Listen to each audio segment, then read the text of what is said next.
हरे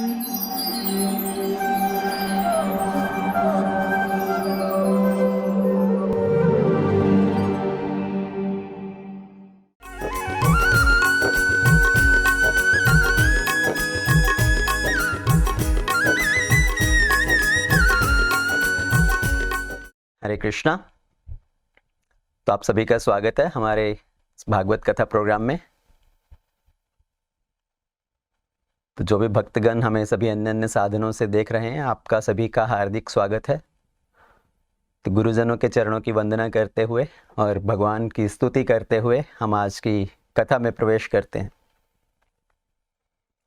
ओम अज्ञानतिमिरान्धस्य ज्ञानाञ्जनशलाकया चक्षुरुन्मिलितं येन तस्मै श्रीगुरवे नमः। मुखं करोति वाचालं पङ्गुं लङ्घायते गिरिं यत्कृपातमहं वन्दे श्रीगुरुदीनतारिणीं परमानन्दमाधवं श्रीचैतन्येश्वरम्। नमो विष्णुपादाय कृष्णप्रेष्ठाय भूतले श्रीमते भक्तिवेदांत स्वामीति नामिने। नमस्ते सारस्वती देवी गौरवाणी प्रचारिणे निर्विशेष शून्यवादी पाश्चात्य देशतारिणे। जय श्री कृष्ण चैतन्य प्रभु नित्यानंद श्री अद्वैत गदाधर शिवासादि गौर भक्त वृंदा। हरे कृष्णा कृष्ण कृष्ण हरे हरे, हरे राम राम राम हरे हरे। ओम नमो भगवते वासुदेवाय। ओम नमो भगवते वासुदेवाय।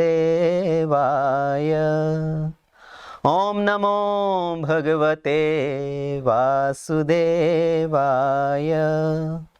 नारायणं नमस्कृत्य नरं चैव नरोत्तमं देवीं सरस्वतीं व्यासं ततो जयमुदीरयेत्। नष्टप्रायेषु अभद्रेषु नित्यं भागवत सेवया भगवते उत्तम श्लोके भक्तिर्भवति नैष्टिकी। सच्चिदानंद रूपाय विश्वोत्पत्त्यादि हेतवे तापत्राय विनाशाय श्रीकृष्णाय वयं नमः। कृष्णाय वासुदेवाय देवकी नंदनाय च नंदगोपकुमाराय गोविंदाय नमो नमः। नमः पंकजनाभाय नमः पंकजमालिने नमः पंकजनेत्राय नमस्ते पंकजांघ्रिये। यं ब्रह्म वरुणेन्द्र रुद्रमरुता स्तुवन्ति दिव्यैस्त्वै वेदे संगपदक्रम उपनिषद गायन्ति यं सामगा। ध्यानवस्थित तद्गतेन मनसः पश्यन्ति यं योगिनो यस्यान्तं न विदुसुरसुरगणा। देवाय तस्मै नमः, देवाय तस्मै नमः।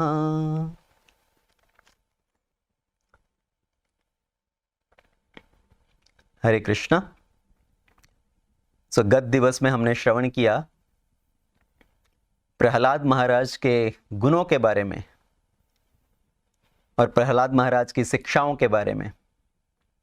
तो प्रहलाद महाराज के अंदर कितने अद्भुत अद्भुत गुण, सबके प्रति सम्मान की भावना, अपने से बड़ों को आदर देना, अपने से छोटों को प्रेम देना और अपने से बराबर वालों को अपने मित्र की भांति समझना। और किसी तरह का उनके हृदय के अंदर ईर्ष्या की भावना नहीं है और अहंकार की भावना नहीं है। मान स्तंभ विवर्जितः, तो पूरी तरह से अभिमान शून्य। ये प्रहलाद महाराज का एक अहम गुण।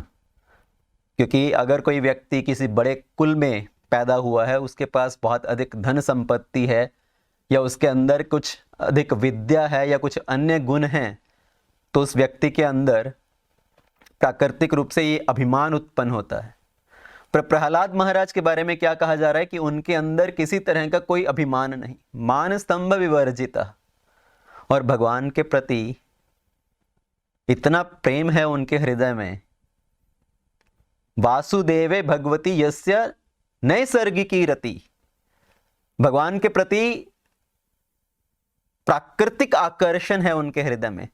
जैसे एक लोहा चुंबक की ओर खिंचा चला जाता है, वैसे ही प्रहलाद महाराज भगवान की ओर आकर्षित रहते हैं। उनका मन सदैव भगवान में लगा रहता है, सदैव भगवान का स्मरण करते हैं, उनके नाम का जप करते हैं, कीर्तन करते हैं। अगर उनको भगवान की विस्मृति होती है तो वो रोने लगते हैं, और जैसे ही उनको ये आभास होता है कि भगवान मेरा आलिंगन कर रहे हैं, मेरा स्पर्श कर रहे हैं, तो वो फिर से मुस्कुराने लगते हैं, कभी वो उठकर नृत्य करने लगते हैं। तो वासुदेव भगवती यस्य नैसर्गिकी रति, और क्या गुण था उनका? कृष्ण ग्रह ग्रहितात्मा। ऐसा प्रतीत होता है जैसे उनको कृष्ण नामक ग्रह ने पकड़ रखा हो। जैसे किसी व्यक्ति के ऊपर ग्रह हावी होता है, तो प्रहलाद महाराज के ऊपर ऐसा प्रतीत होता है जैसे कृष्ण ने उनको पकड़ रखा है अपने आकर्षण से। और क्या गुण था उनका? गोविंद परिरंभित, भगवान के द्वारा हमेशा आलिंगित किए हुए। और प्रहलाद महाराज भक्ति के बारे में शिक्षा प्रदान कर रहे हैं। जब हिरण्यकशिपु ने पहली बार प्रहलाद महाराज को पूछा कि तुम मुझे बताओ, तुम्हें जो भी अच्छा लगता हो, तुम्हारे मन में जो भी बात अच्छी हो वो मुझे बताओ, तो प्रहलाद महाराज ने एकदम से हिरण्यकशिपु के सामने क्या बोला? वनम गतो यद हरिद आश्रयेत, कि इस ग्रह गृहस्थी को छोड़कर, जो कि नाना जंजाल के समान है, व्यक्ति को चाहिए कि वो वन गमन करे और भगवान का आश्रय ग्रहण करे। हिरण्यकशिपु को इतना क्रोध आया कि ये कौन सिखा रहा है प्रहलाद को ये सब चीजें, और षंडअमृत को उन्होंने विशेष रूप से आदेश दिया कि इनको राजनीति के बारे में सिखाओ, अर्थशास्त्र के बारे में सिखाओ, कौन मित्र है, कौन शत्रु है, कैसे राज्य का विस्तार करना है, कैसे शत्रुओं के ऊपर विजय प्राप्त करनी है। तो इनको इन सब चीजों की शिक्षा दो, और ध्यान रहे कि कोई भी वैष्णव, कोई भी भक्तगण आपके गुरुकुल के आसपास ना आ पाए इनकी बुद्धि को भ्रष्ट करने के लिए। और षंडअमृत ने उनको बहुत ज्ञान प्रदान किया, ये सब राजनीति के बारे में, अर्थशास्त्र के बारे में, कैसे अपना इंद्रिय भोग करना चाहिए इस संसार में। तो प्रहलाद महाराज एक अनुशासित शिष्य की तरह उनकी सब बातों को ध्यान से सुनते हैं, पर उनके हृदय में भगवान की ओर आकर्षण है, भगवान की भक्ति की प्रति उनकी आसक्ति है।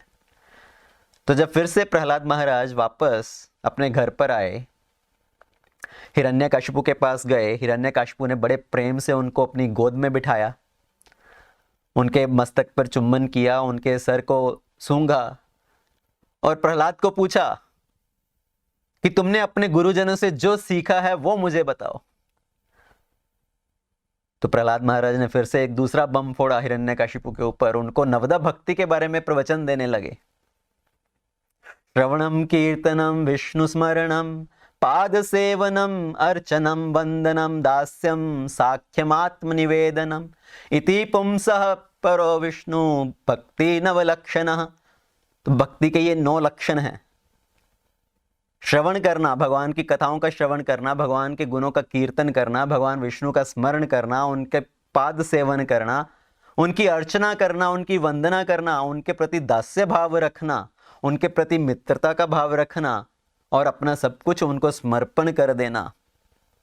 तो इस तरह से ये 9 भक्ति के लक्षण हैं। और जो भी कोई व्यक्ति इन 9 तरह से भक्ति, किसी एक साधन से भी भगवान की प्रति भक्ति करता है, वो परम बुद्धिमान व्यक्ति है।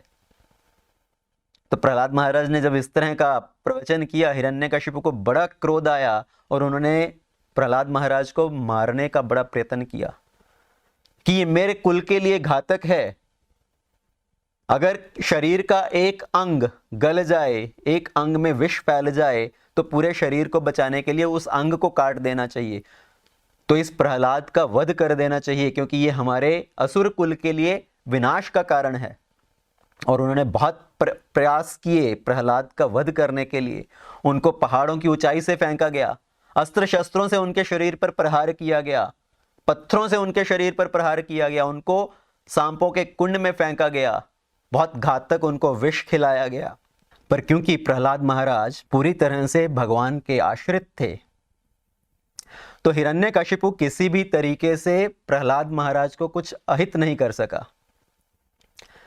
और शांडामरक हिरण्यकशिपु को समझाकर कि हम इसकी बुद्धि को परिवर्तित करेंगे, ये अभी बालक है, बालक कुछ भी बोलता है, पर जैसे जैसे बालक बड़ा होता जाता है उसका बुद्धि में परिवर्तन आता है, उसके आकर्षण बदलते हैं, तो हम इसको लेकर जाएंगे गुरुकुल में, फिर से इसको शिक्षा प्रदान करेंगे और ये सब विष्णु भक्ति को भूल जाएगा और जो असुरों की नीति है उसका पालन करेगा।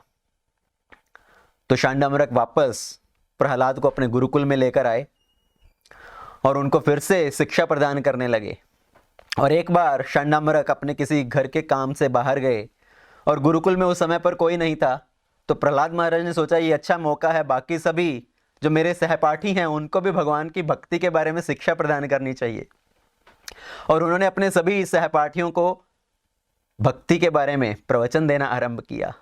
तो उनको क्या बताते हैं? श्री प्रहलाद उवाचा कौमाराचरेत् प्राज्ञो धर्मान भागवतानिह मानुषम जन्म दुर्लभम तदपि अधुर्वम अर्थदम।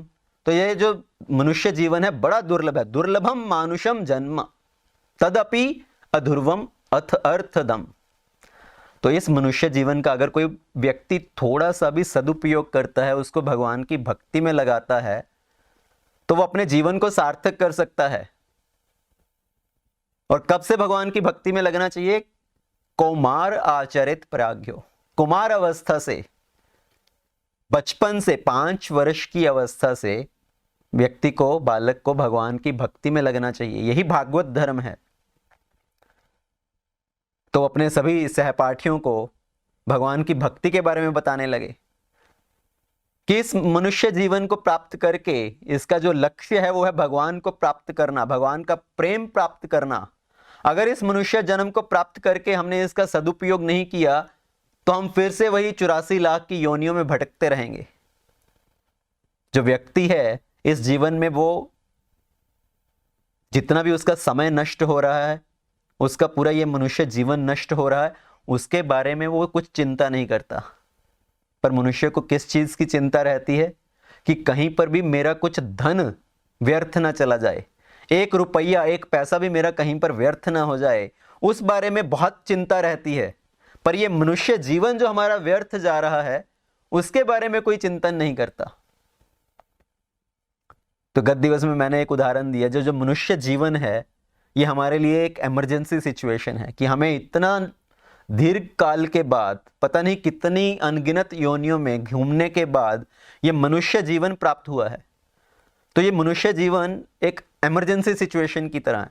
अगर किसी के जीवन में कुछ इमरजेंसी आए तो इमरजेंसी की अवस्था में हम किसको बुलाते हैं? या तो व्यक्ति एम्बुलेंस को बुलाता है या फायर ट्रक को बुलाता है कि इमरजेंसी की स्थिति है।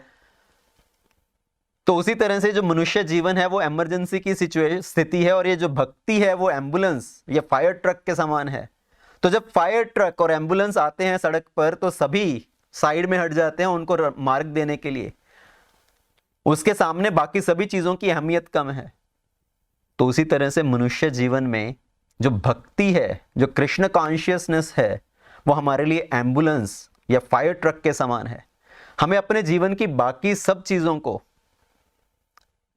कम अहमियत देके इस भक्ति को सबसे अधिक अहमियत देनी चाहिए, सबसे अधिक इसकी वैल्यू होनी चाहिए। तो प्रहलाद महाराज ये शिक्षा प्रदान कर रहे हैं कि ये मनुष्य जीवन बड़ा दुर्लभ है। ब्रह्मांड भ्रमिते कोनो भाग्यवान जीव, गुरु कृष्ण प्रसाद पाया भक्ति लता बीज। पहले तो ये मनुष्य जीवन दुर्लभ है, उस मनुष्य जीवन को प्राप्त करके भक्ति को प्राप्त करना और भी अधिक दुर्लभ है। तो इस ब्रह्मांड में घूमते घूमते इतनी योनियों में तब जाकर भगवान की कृपा से, गुरु की कृपा से हमें ये भक्ति का बीज प्राप्त होता है। और हमें चाहिए कि हम उस भक्ति के बीज को सिंचन करें, जैसे किसी पौधे का बीज जमीन में डाला जाता है, फिर उसको खाद दी जाती है, उसको पानी दिया जाता है, उसको उचित वातावरण दिया जाता है, तब वो पौधा विकसित होता है।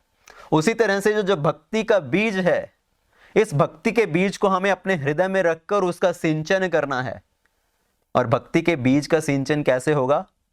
श्रवणम कीर्तनम विष्णु स्मरणम, भगवान की कथाओं का श्रवण करना, भगवान के नाम का कीर्तन करना, भगवान का स्मरण करना, भगवान की सेवा करना।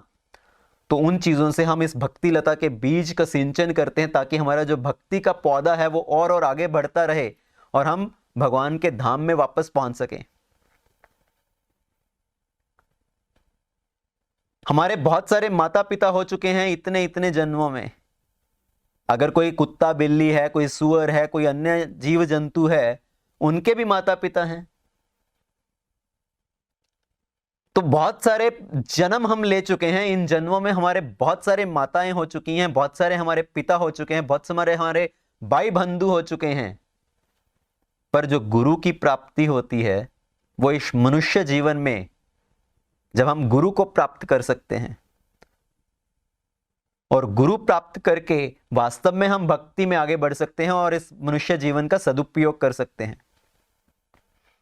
साधारणतया लोगों की प्रवृत्ति क्या रहती है कि गुरु की क्या आवश्यकता है, मैं स्वयं कहीं ना कहीं से पढ़कर, कहीं से कुछ सुनकर आध्यात्मिक जीवन में आगे बढ़ सकता हूं। तो आध्यात्मिक गुरु की क्या आवश्यकता है? इस संसार में कुछ भी सीखने के लिए, किसी भी क्षेत्र में प्रगति करने के लिए हम किसी न किसी को गुरु बनाते हैं। कोई हमारा टीचर है, कोई हमारा मेंटर है। यहां तक कि अगर किसी को कोई लैंग्वेज भी सीखना है, किसी को हिंदी सीखना है, इंग्लिश सीखना है, या मैथ सीखना है, फिजिक्स सीखना है, उसके लिए एक टीचर की आवश्यकता होती है, गुरु की आवश्यकता होती है। यहां तक कि खेल कूद में भी आगे बढ़ने के लिए किसी को 100 मीटर की रेस तक लगानी है तो उसके लिए भी कोच की आवश्यकता है। किसी को बिजनेस में आगे बढ़ना है तो उसको बिजनेस में आगे बढ़ने के लिए भी एक मेंटर की आवश्यकता है। पर जब आती है बात आध्यात्मिक क्षेत्र में आगे बढ़ने के लिए, भक्ति में आगे बढ़ने के लिए, तो हम सोचते हैं कि गुरु की क्या आवश्यकता है। तो मनुष्य जीवन को अगर हमें सफल बनाना है, अगर हमें भक्ति में आगे बढ़ना है, आध्यात्मिक जीवन में आगे बढ़ना है, तो गुरु परम आवश्यक है। क्योंकि बिना किसी की गाइडेंस के, बिना किसी के निर्देशन में अगर हम कुछ भक्ति करने का प्रयत्न करते हैं, आध्यात्मिक जीवन में कुछ शिक्षा प्राप्त करने का प्रयत्न करते हैं, तो बिना गुरु के निर्देशन से वो सब एक श्रम मात्र है। श्रम एव ही केवलम। और वो उस समाज में उत्पात मचाने वाला है। क्योंकि व्यक्ति अपने मनमाने ढंग से जब कुछ चीजों को करते हैं तो ना तो उसका वास्तव में उनको स्वयं को कुछ अधिक लाभ प्राप्त होता है, ना ही वो समाज में कुछ ज्यादा योगदान दे पाते हैं। तो गुरु के निर्देशन में, गुरु की गाइडेंस के अंदर हमें भक्ति करनी चाहिए, हमें भक्ति में आगे बढ़ना चाहिए। ये मनुष्य जीवन का परम लक्ष्य है। और जो भी इस मनुष्य जीवन को प्राप्त करके हमारी भक्ति के मार्ग में बाधा आती है, उन सब चीजों को त्याग करना चाहिए। जो भी चीजें हमारी भक्ति के मार्ग में बाधा हैं, उन सब चीजों का त्याग करना चाहिए। किस तरह की बाधा? जैसे शास्त्रों का सिद्धांत क्या है? अनुकूलेन कृष्ण अनुशीलनम। सो अनुकूलस्य संकल्प प्रतिकूलस्य वर्जनम। जो भी भक्ति में आगे बढ़ने के लिए अनुकूल है उसको हमें ग्रहण करना चाहिए, और जो भी भक्ति में आगे बढ़ने के लिए प्रतिकूल है, उसके विपरीत है, उन चीजों का त्याग करना चाहिए। पर वास्तव में मनुष्य की स्थिति क्या है कि हम भगवान का ही त्याग कर देते हैं, हम भक्ति का ही त्याग कर देते हैं, और हम अपने इस भौतिक जीवन में भोग भोगने में इतने लीन रहते हैं, इतने आसक्त रहते हैं कि हमें बाकी सब चीजों का कुछ ध्यान ही नहीं है। इस मनुष्य जीवन को पूरी तरह से व्यर्थ गंवा रहे हैं।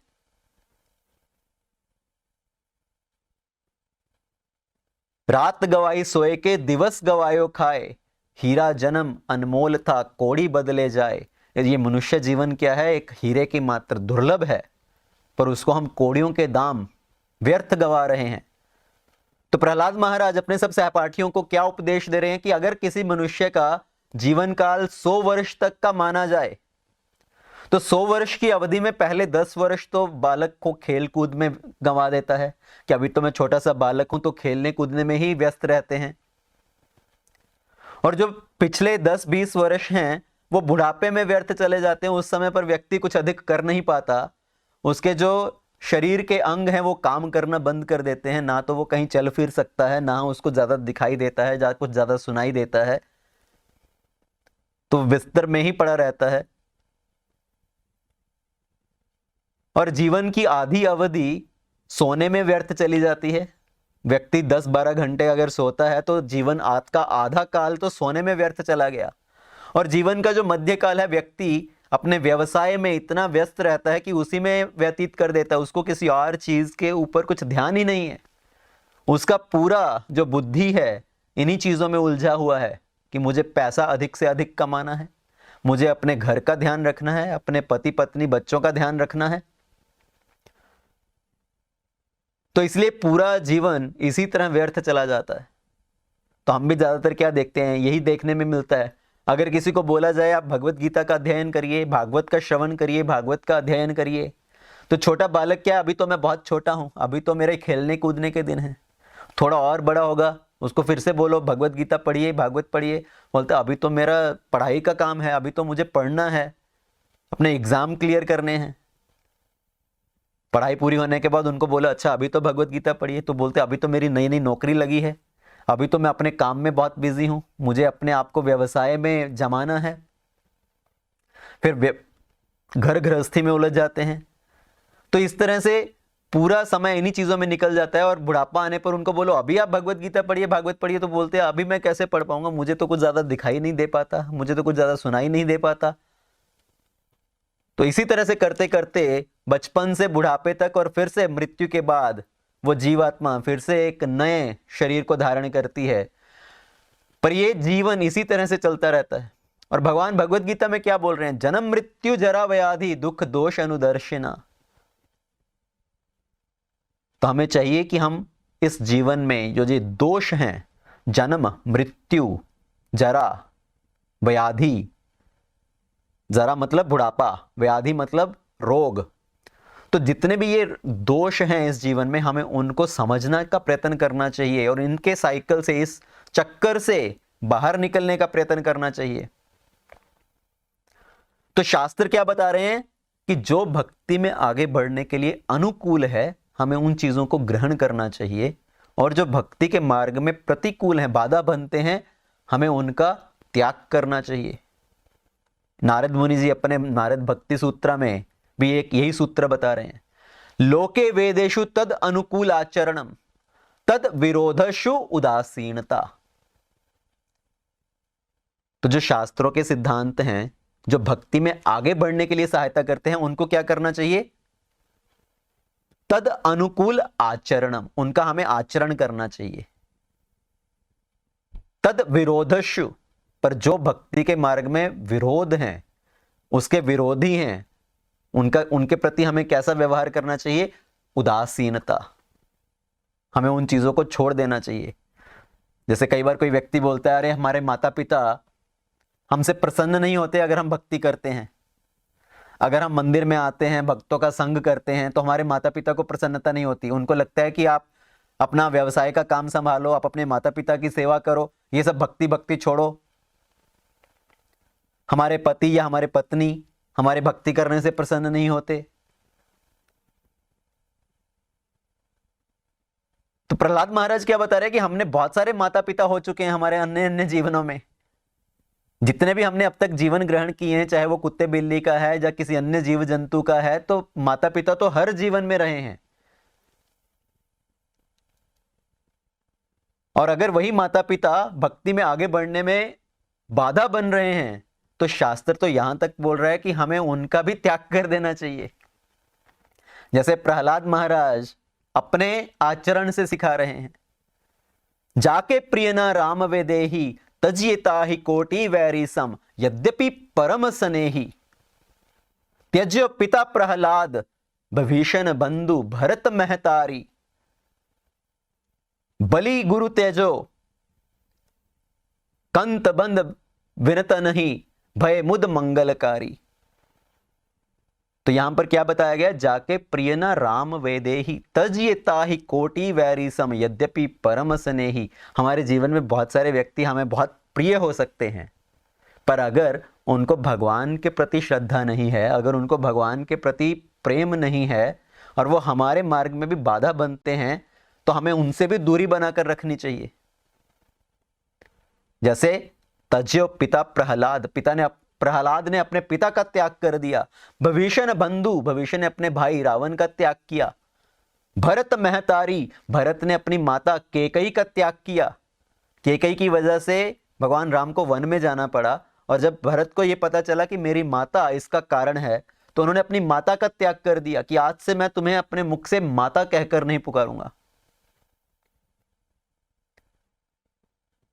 बलि गुरु त्यज्यो, बलि महाराज ने अपने गुरु शुक्राचार्य का त्याग कर दिया। और जो गोकुल की गोपियां हैं, उन्होंने अपने परिवार वालों का त्याग किया भगवान का आश्रय ग्रहण करने के लिए, भगवान को प्राप्त करने के लिए।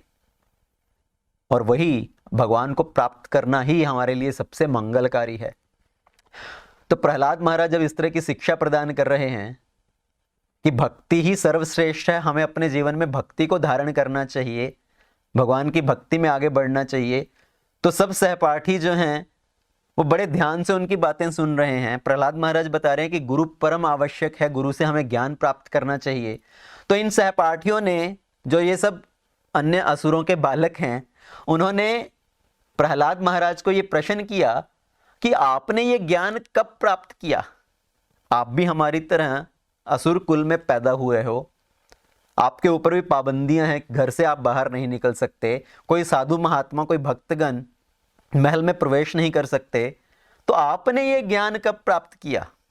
आपने कब गुरु को धारण किया? तब प्रहलाद महाराज मुस्कुराते हैं और उनको अपना पास्ट का घटना बताते हैं। तो प्रहलाद महाराज बताते हैं कि जब मेरे पिताजी तपस्या करने के लिए मंदराचल पर्वत की घाटियों में गए, उस समय पर इंद्र ने मेरे पिताजी के महल पर आक्रमण किया। तो इंद्र ने सब देवताओं को लेकर हिरण्यकशिपु के महल के ऊपर आक्रमण कर दिया कि ये अच्छा समय है, अभी हमें सब कुछ तहस नहस कर देना चाहिए। हिरण्यकशिपु वहां पर था नहीं, तो इंद्र ने आकर पूरा तहस नहस किया। और हिरण्यकशिपु की जो पत्नी थी कयादु, वो उस समय पर गर्भवती थी। इंद्र ने सोचा कि यादु को अपने कैद में ले लेना चाहिए। अभी उनके गर्भ में एक बालक है, और वो बालक भी क्या बनेगा? वो भी बड़ा होकर असुर ही बनेगा। जैसा पिता वैसा पुत्र। अभी ये एक हिरण्यकशिपु है, इसने इतना उत्पात मचा रखा है, हमारा जीना हराम कर रखा है। ये एक और बड़ा होकर हिरण्यकशिपु पार्ट 2 बनेगा, तो हमें इसको पैदा होते ही नष्ट कर देना चाहिए। तो उन्होंने प्रहलाद की माता कयादु को बंदी बना लिया, और घसीटते हुए इंद्र उसको अपने नगर में लेकर जा रहा था, अमरावती में। और उस समय पर नारद मुनि जी वहां पर आए। उन्होंने आकर इंद्र को समझाया, हे देवराज इंद्र, ये आप क्या कर रहे हो? ये स्त्री निष्पाक है, आप क्यों इनको इस तरह का दंड प्रदान कर रहे हो? तो इंद्र ने बोला कि इनकी गर्भ में एक बालक है, हम उसको नष्ट करना चाहते हैं। जैसे ही वो इस बालक को जन्म देगी, हम उस बालक को नष्ट कर देंगे और इन कयादु को हम वापस जाने देंगे। देखिए, इंद्र को इतनी समझ है कि बालक का गर्भ में वध नहीं करना, क्योंकि शिशु को गर्भ के अंदर हत्या करना एक बहुत बड़ा पाप है। जो शिशु अपनी रक्षा भी नहीं कर सकता, वो उस गर्भ अवस्था में है, जब वो जहां पर वो हिलडुल भी नहीं सकता है अच्छे से, उस अवस्था में शिशु का वध करना एक बहुत बड़ा पाप माना जाता है। और उसी तरह से निर्बल स्त्री का वध करना या किसी वृद्ध व्यक्ति का वध करना, जो स्वयं अपनी रक्षा के लिए कुछ कर नहीं सकते हैं, तो वो एक घोर पाप माना जाता है। तो इंद्र ने कहा कि इस बालक को हम अभी गर्भ में नष्ट नहीं करेंगे, जैसे ही इसका जन्म होगा तब हम इस बालक की हत्या कर देंगे। क्योंकि इंद्र का भय क्या था? कि ये भी आगे चलकर एक बहुत बड़ा राक्षस बनेगा। तो देवराज इंद्र ने नारद मुनि ने देवराज इंद्र को क्या समझाया कि आप व्यर्थ चिंता कर रहे हो। कयादु के गर्भ में एक महान भागवत है, एक महाभागवत है, वो भगवान का एक महान भक्त है। और जैसे ही इंद्र ने नारद मुनि की ये बात को सुना, उन्होंने उसी समय कयादु को छोड़ दिया, कयादु की परिक्रमा की, क्योंकि उनके गर्भ में कौन है, एक महाभागवत है। प्रहलाद महाराज अभी अपनी माता के गर्भ में हैं और इसलिए इंद्र ने उनकी परिक्रमा की, प्रदक्षिणा की और इंद्र वापस अपने घर को चले गए, अपने महल को।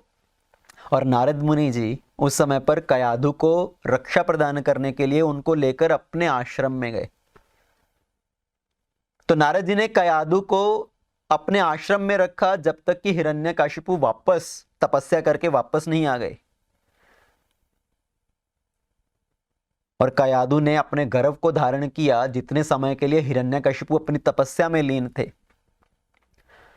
और नारद मुनि ने जब कयादु को अपने आश्रम में स्थान दिया, आश्रय दिया, तो वो रोज कयादु को भागवत कथा सुनाते, भगवान की कथाएं सुनाते। और ये बालक जो गर्भ के अंदर था, वो बड़ा मगन होकर ध्यान पूर्वक ये सब नारद जी का उपदेश सुनता। तो ये प्रहलाद महाराज स्वयं अपनी घटना, अपनी कथा इन सब सहपाठियों को सुना रहे हैं कि मैंने कब ये कथा सुनी, कब भगवान के बारे में, भगवान की भक्ति के बारे में सीखा, जब मैं अपनी माता के गर्भ में था। तो बालक जब गर्भ में होता है, उसी समय पर बालक पूरी तरह से उसकी जो इंद्रियां हैं, जो सुनने की क्षमता है, वो विकसित हो चुकी है, वो सब कुछ सुन सकता है, समझ सकता है। तो शास्त्रों में बहुत सारी ऐसी कथाएं आती हैं कि जब बालक ने अपनी माता के गर्भ में ही ज्ञान प्राप्त किया। पहली उदाहरण तो स्वयं प्रहलाद महाराज की, कि उन्होंने ज्ञान प्राप्त किया अपनी माता के गर्भ के अंदर। दूसरी उदाहरण आती है अभिमन्यु की। अभिमन्यु जब अपनी माता सुभद्रा के गर्भ में था, तो तब उन्होंने ये चक्रव्यूह के अंदर प्रवेश करने का विधि को जाना। पर क्योंकि ये पूरा वर्णन अभी विस्तार में हुआ नहीं था और ये बात बीच में अधूरी रह गई, इसलिए अभिमन्यु बाहर निकलने का मार्ग नहीं सुन पाए। पर जो ज्ञान उन्होंने प्राप्त किया वो भी अपनी माता के गर्भ में प्राप्त किया। परीक्षित महाराज ने अपनी माता के गर्भ में भगवान का दर्शन किया। जब उत्तरा के गर्भ के ऊपर ब्रह्मास्त्र से प्रहार किया गया, उस समय पर उत्तरा ने भगवान को पुकारा रक्षा के लिए, और भगवान अपना शंख चक्र गदा पद्म धारण करके एक अंगूठे का रूप लेकर, एक अंगूठे के आकार का रूप लेकर उत्तरा के गर्भ में प्रवेश किए। और उस समय पर बालक ने उनके दर्शन किए, और जन्म होने के बाद वो बालक सब तरफ परीक्षा कर रहा है, सबको देख रहा है कि कौन है वो व्यक्ति जिसका मैंने अपनी माता के गर्भ में दर्शन किया। तो इसलिए शास्त्रों में बहुत सारे ऐसे उदाहरण हैं कि बालक अपनी माता के गर्भ में ही पूरी तरह से सब कुछ देख सुन रहा है। बहुत सारे लोगों को ये गलत धारणा रहती है कि जो बालक माता के गर्भ से बाहर निकलता है तब उसके अंदर प्राण आते हैं, तब जो आत्मा है उसके अंदर प्रवेश करती है। कुछ और लोगों को ये धारणा रहती है कि आत्मा जन्म के, गर्भ धारण करने के 4 महीने 3 महीने बाद आत्मा उसमें प्रवेश करती है। उस अवधि तक अगर भ्रूण हत्या कर दी जाए, अगर गर्भपात कर दिया जाए तो उसमें कुछ पाप नहीं है। पर शास्त्रों का सिद्धांत है कि पहले दिन से जो आत्मा है वो उस शरीर में है, गर्भ में है, और धीरे धीरे उसका जो शरीर विकसित हो रहा है। तो गर्भ में हत्या करना बालक की एक बहुत बड़ा पाप है। और जो गर्भपात करते हैं, स्वयं गर्भपात करते हैं, या जो गर्भपात करने में दूसरों की सहायता करते हैं, जैसे कुछ डॉक्टर्स, तो उसका दंड क्या है कि वो कभी भी इस संसार में प्रकाश नहीं देख पाएंगे। जन्म लेते ही उनकी मृत्यु होगी, या अपनी माता के गर्भ में उनकी मृत्यु होगी, और वो इसी चक्कर में एक गर्भ से निकलकर दूसरे गर्भ में प्रवेश करते रहेंगे, पर इस संसार में प्रकाश को नहीं देख पाएंगे। प्रहलाद जैसा एक महाभागवत असुर कुल में पैदा कैसे हुआ? क्योंकि जिस तरह की व्यक्ति की चेतना है, संभोग करने के समय पर जिस तरह की चेतना है उसी तरह की आत्मा को वो उस गर्भ में आकर्षित करते हैं। तो हिरण्यकशिपु के साथ और क्यादु के साथ वास्तव में क्या हुआ? जब हिरण्यकशिपु के भाई हिरण्याक्ष का वध हुआ तो हिरण्यकशिपु बड़े क्रोध में था कि मुझे विष्णु से प्रतिशोध लेना है और मैं विष्णु का वध कर दूंगा। तो वो अपनी गदा उठाकर सब जगह विष्णु को खोजने में लगा हुआ था। क्षीर सागर पे गया भगवान को चुनौती देने के लिए, पर सब जगह घूमने के बाद, सब जगह ढूंढने के बाद भी भगवान को कहीं देख नहीं पाया। और उसने क्या निष्कर्ष निकाला? भगवान कहीं नहीं है, भगवान की मृत्यु हो चुकी है। जैसे ये आसुरिक प्रवृत्ति के लोग होते हैं, उनका क्या सिद्धांत होता है? God is dead now. तो हिरण्यकशिपु ने यह निष्कर्ष निकाला कि विष्णु अभी कहीं नहीं है, मैं उसको कहीं देख नहीं पाया, मैं उसको कहीं खोज नहीं पाया। पर असुर जो हैं वो ये भूल जाते हैं कि भगवान ऐसे हर किसी के सामने प्रकट नहीं होते, भगवान अपनी माया के आवरण से ढके रहते हैं। भगवान को देखने का क्या मार्ग है? भगवान को देखने के लिए भक्ति होनी चाहिए। प्रेम ते प्रई प्रकट में जाना।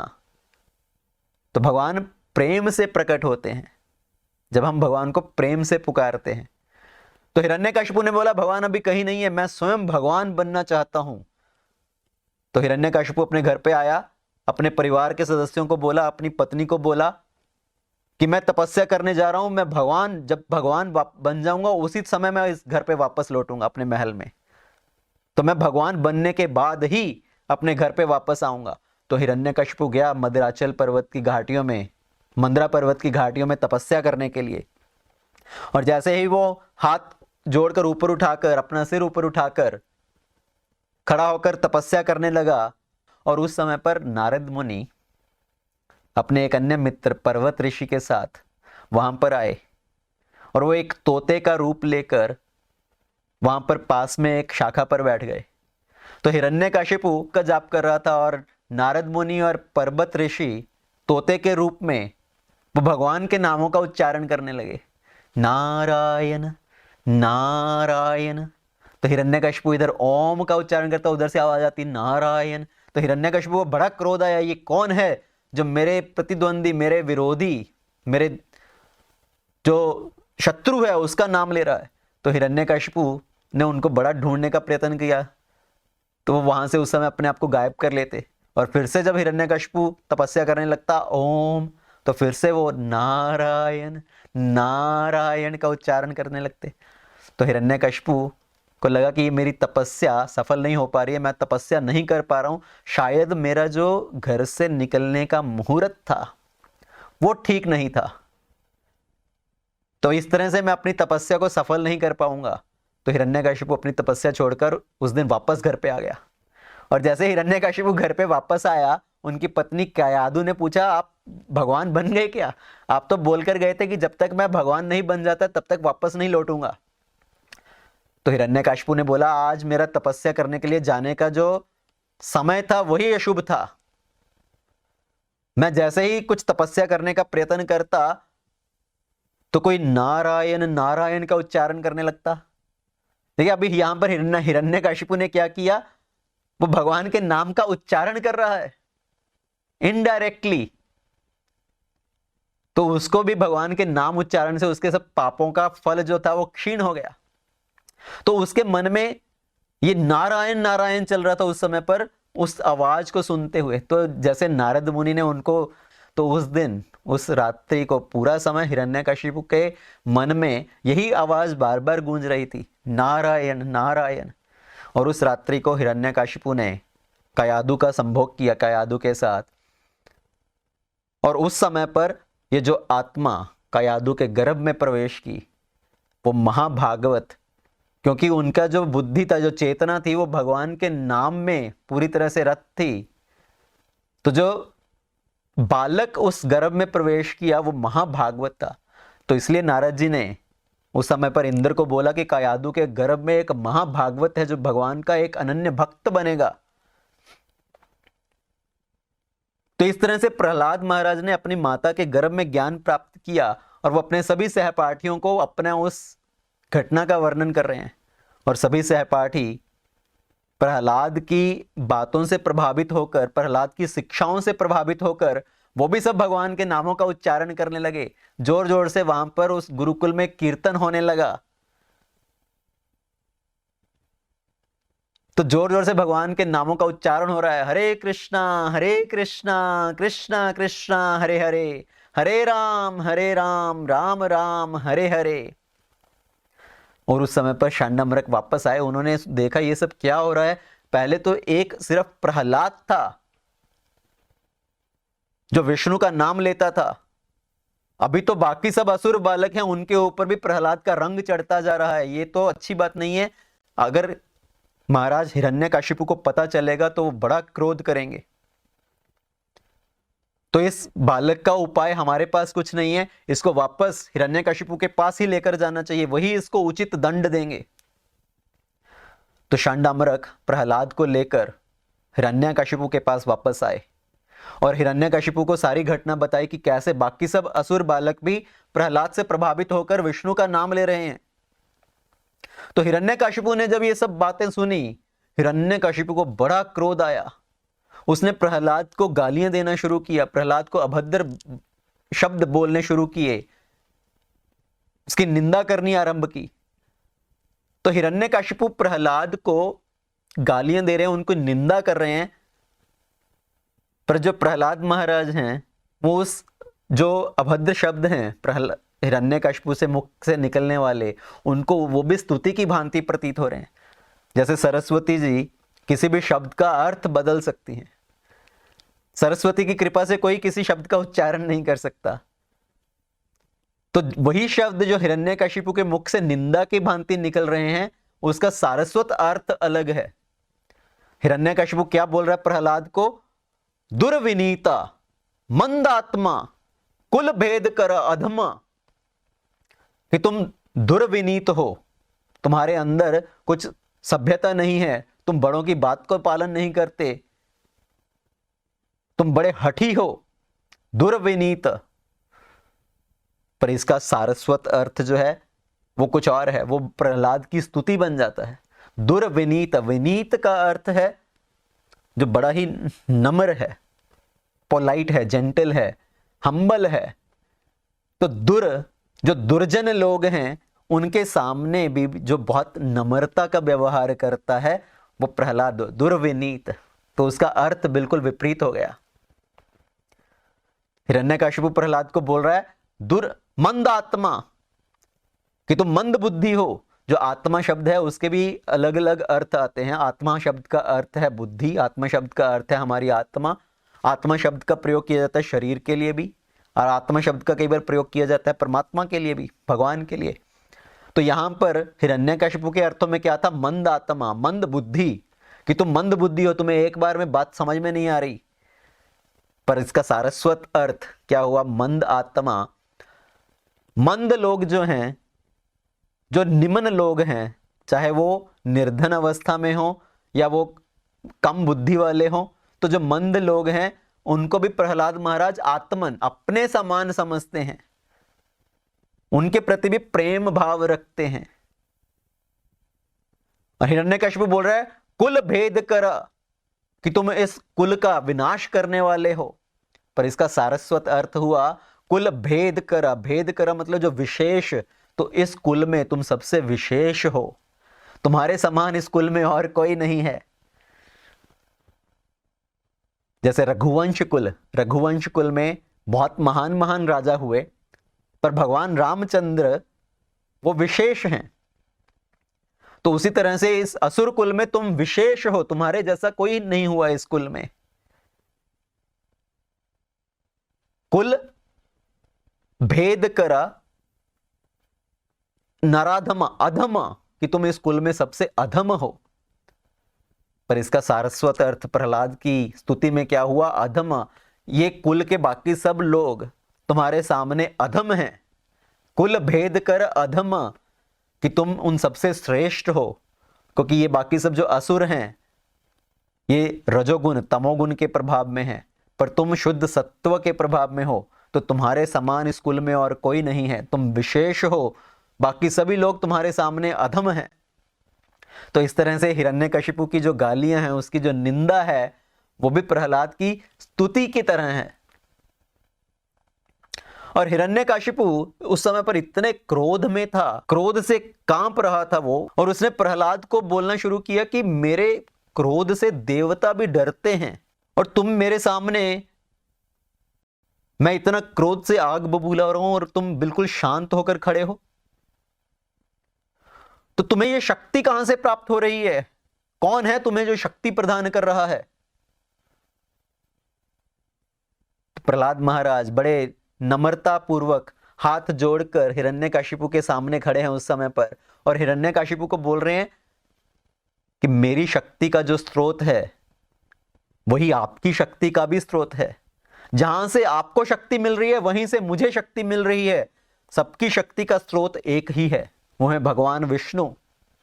किसी बलवान का जो बल है वो भगवान विष्णु से आ रहा है, किसी का भी जो तेज है वो भगवान विष्णु से आ रहा है, किसी की जो बुद्धि है वो उसको भगवान से मिलती है। तो सभी के बल का स्रोत भगवान है। जैसे इलेक्ट्रिक स्टोर का जो पावर हाउस है, वहां से सबको इलेक्ट्रिसिटी सप्लाई हो रही है। अगर एक ट्यूबलाइट है उसको भी बिजली वहीं से आ रही है, एक जो बल्ब है उसको भी बिजली वहीं से आ रही है, चाहे वो 500 वाट का बल्ब हो, चाहे वो 10 वाट का बल्ब हो, पर उसका जो स्रोत है वो सेम है। तो चाहे इस संसार में कोई बहुत अधिक बलशाली है, पर उसका जो स्रोत है वो कौन है? वो भगवान विष्णु है।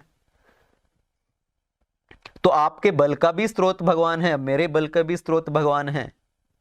आप अपने आप को भगवान भगवान समझते हो कि मैं भगवान हूं, मैं भगवान बन गया हूं, पर आप दूसरों को सिर्फ कष्ट पहुंचा सकते हो, आप दूसरों की हत्या कर सकते हो। अगर आप भगवान हो तो क्या आप किसी को जीवन दान दे सकते हो? क्या आप किसी मरे हुए व्यक्ति को वापस जीवित कर सकते हो? यह सामर्थ्य आप में नहीं है, यह सिर्फ भगवान के लिए संभव है। तो उस समय पर फिर से प्रहलाद महाराज ने भगवान की स्तुति करना आरंभ किया, भगवान को ग्लोरीफाई करना शुरू किया, और हिरण्यकशिपु को प्रवचन देना शुरू किया। प्रहलाद महाराज हिरण्यकशिपु को बोल रहे हैं कि आपकी जो भावना है वो तमोगुणमयी है। आपको लगता है ये मेरा मित्र है, वो मेरा शत्रु है, ये असुरी भावना है। असुरी भावना से व्यक्ति सोचता है मेरे इतने शत्रु हैं, मैंने इतने शत्रुओं का विनाश कर दिया, आगे चलकर मैं इतने और शत्रुओं का वध करूंगा और मैं इस संसार में अजय हो जाऊंगा, अमर हो जाऊंगा, सबसे बलशाली बन जाऊंगा। तो ये आसुरी प्रवृत्ति है। हे मेरे मूर्ख पिताजी, प्रहलाद महाराज अपने पिता को मूर्ख बता रहे हैं, मूर्ख बोलकर संबोधित कर रहे हैं। हे मूर्ख पिताजी, अभी भी अपना जिद छोड़ दीजिए, अपना हट छोड़ दीजिए, भगवान का शरण ग्रहण कीजिए। सभी को चाहिए कि वो भगवान का शरण ग्रहण करें। हमारा वास्तव में इस संसार में और कोई शत्रु नहीं है। हमारा वास्तव में अगर कोई शत्रु है तो वो हमारा मन ही हमारा शत्रु है। जो हमारा अनियंत्रित मन है वही हमारा सबसे बड़ा शत्रु है। तो हमें चाहिए कि पहले हम अपने इस शत्रु पर विजय प्राप्त करें, इस मन के ऊपर विजय प्राप्त करें। ये हम मन जो है हमारा, वो हमें कितने ही ढंग से भटकाता है। किसी चीज को प्राप्त करके ये मन हर्षित होता है, किसी चीज के खो जाने पर ये मन शोक करता है, किसी से ये मन द्वेष करता है। तो यही हर्ष शोक द्वेष की भावना हमारे मन में आती है। तो पहले तो हमें चाहिए कि हम अपने इस मन को नियंत्रित करें, हम इस मन को भगवान की सेवा में लगाएं। क्योंकि भगवान क्या बोल रहे हैं? भगवान बोल रहे हैं कि अपने मन को मुझ में लगाओ। मन मना भव मद भक्तो मद याजी मम नमस्कुरु। तो भगवान बोलते हैं मेरी शरण ग्रहण करो, तभी तुम्हारा जीवन सार्थक हो सकता है। सर्वधर्मान परित्यज्य माम एकम शरणम व्रजा, कि तुम मेरी शरण में आ जाओ तो तुम्हारे सब पाप कर्म हैं वो नष्ट हो जाएंगे। और फिर भगवान बता रहे हैं कि शरण ग्रहण करने का वास्तविक ढंग क्या है? मन मना भव, अपने मन को मनाओ, अपने मन को मुझ में लगाओ। मन मना भव मद भक्तो, मेरे भक्त मनो। मद याजी मम नमस्कुरु, मुझे नमस्कार करो। पर फिर भी भगवान बोलते हैं मेरी शरण ग्रहण करो। इस संसार में कुछ लोग ऐसे हैं जो भगवान की शरण ग्रहण करते हैं, पर हम भगवान की शरण चाहे ग्रहण कर लें, हम भगवान के पैर चाहे पकड़ लें, पर इस संसार के पैर नहीं छोड़ पाते। भगवान बोलते हैं माम एकम शरणम व्रजा, सिर्फ एक मेरी शरण में आओ। तो हम भगवान के चरण तो पकड़ लेते हैं, पर हम संसार के चरण नहीं छोड़ पाते। हम बोलते हैं थोड़ा थोड़ा भक्ति भी करते रहेंगे, थोड़ा थोड़ा इस संसार का भोग भी करते रहेंगे, दोनों चीजें साथ साथ चलती रहेंगी, पर वो संभव नहीं है। तो हमें अपने मन को मनाना है, पर भगवान बोलते हैं मन मना, पर हम उसमें एक और आ की मात्रा डाल देते हैं। हम क्या करते हैं, मन माना, कि जो मुझे ठीक लगता है मैं वैसा करूंगा। जितना मर्जी कोई मुझे समझा ले, जितना मर्जी कोई मुझे बता ले, पर मैं तो करूंगा वही जो मेरा मन बोलेगा। मन माने ढंग से मैं अपना काम करूंगा।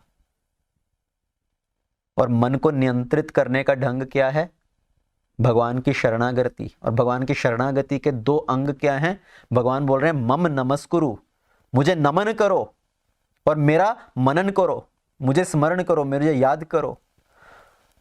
तो वास्तव में ये दोनों मन शब्द से ही नमन और मनन आता है। मन के आगे न लगा दिया जाए तो क्या बना, नमन। तो मन को वश में करना है तो हमें सबको नमन करना चाहिए, सबके आगे झुकना चाहिए, सबको प्रणाम करना चाहिए, और खास करके भगवान के सामने हमें प्रणाम करना चाहिए।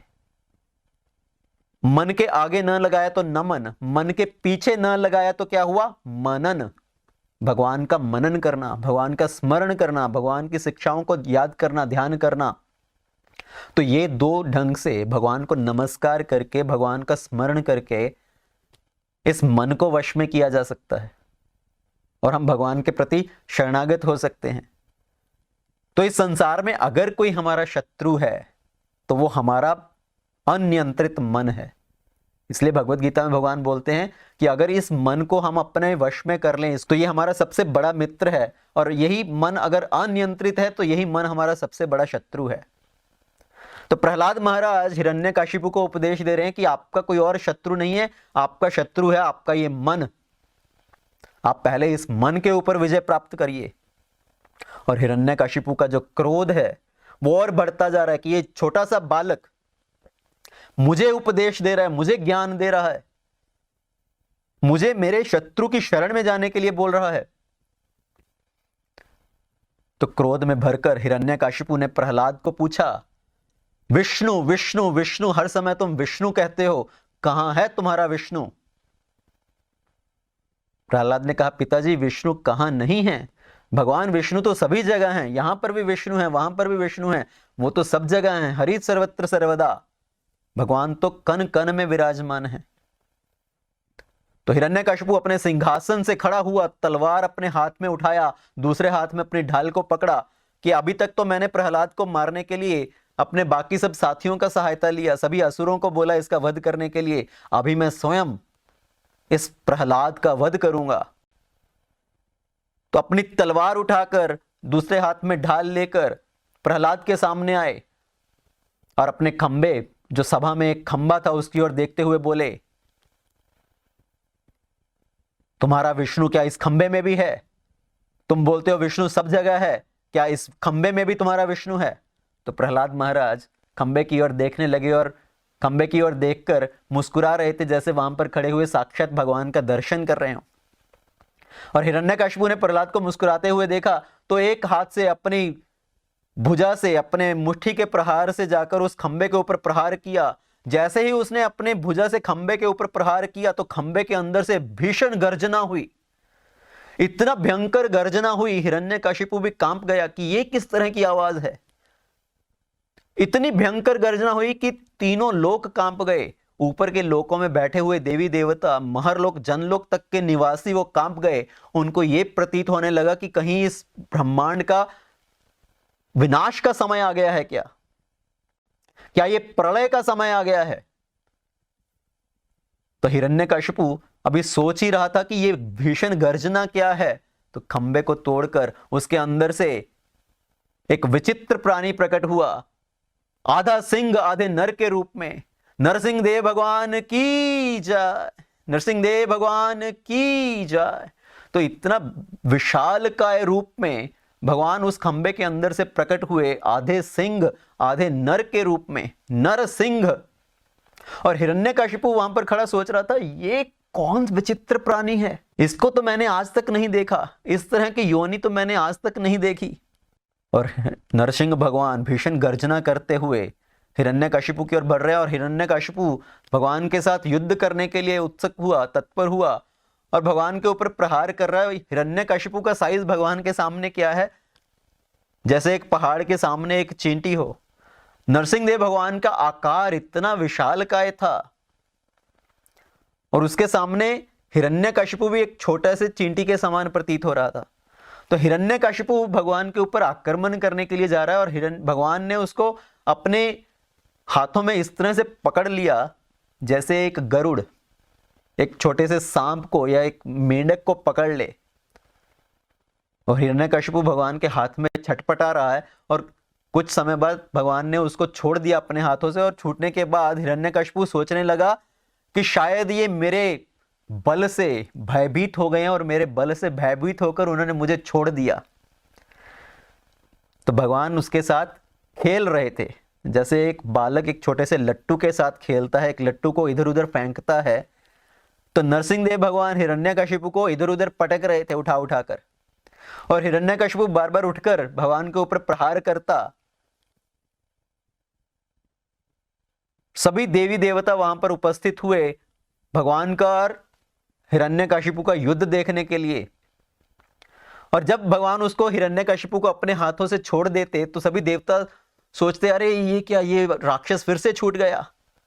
तो भगवान सिर्फ उसके साथ खेल रहे थे, जैसे गरुड़ कभी पकड़ लेता है कभी उसको छोड़ देता है।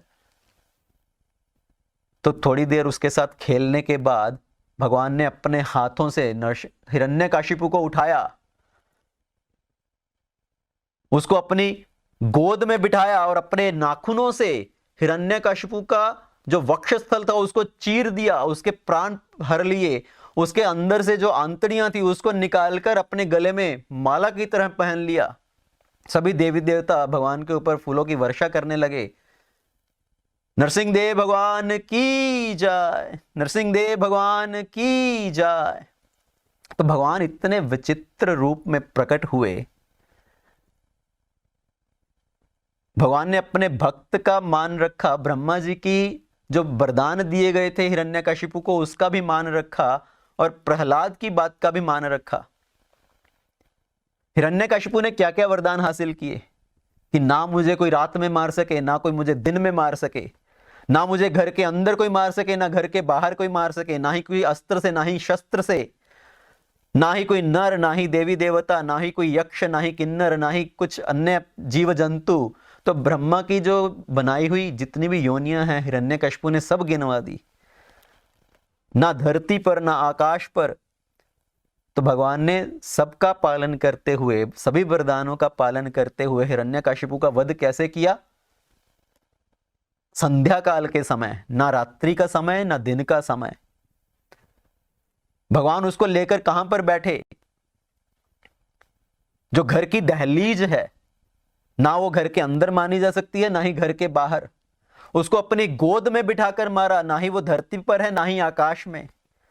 भगवान ने उसको कैसे मारा? उसके हृदय को चीर डाला अपने कठोर नाखूनों से।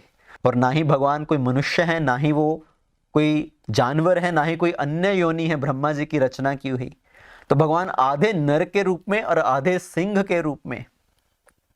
तो इस तरह से भगवान ने हिरण्यकशिपु का वध किया, उसका उद्धार किया।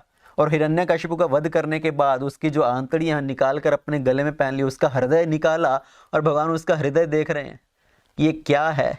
मैं यहाँ पर आराम से रहना चाहता था, पर इसने यहाँ पर क्या क्या चीज़ों को बसा लिया साथ में। ये काम, क्रोध, लोभ, मोह, मद, मत्सर्या, इन सब चीज़ों को साथ में बसा लिया। तो भगवान कैसे प्रकट हुए अपने अद्भुत रूप में वहां पर? तो भागवत में एक बड़ा अच्छा श्लोक आता है। तो अपने सेवक की बात का मान रखने के लिए, अपने सेवक की बात को सत्य साबित करने के लिए भगवान उस खंबे के अंदर से प्रकट हुए। और भगवान का सेवक कौन?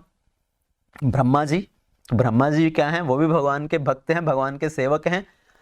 तो ब्रह्मा जी ने हिरण्यकशिपु को इतने इतने वरदान दिए, कि तुम ऐसे नहीं मर सकते, वैसे नहीं मर सकते, तो ब्रह्मा जी के दिए हुए वरदानों का भी मान रखते हुए, ताकि उनके जो वरदान हैं वो गलत नहीं होंगे, वो व्यर्थ नहीं जाएंगे, भगवान एक विचित्र रूप में प्रकट हुए, न मृगम न मानुषम, और सभी वरदानों का मान रखते हुए हिरण्यकशिपु का वध कर डाला।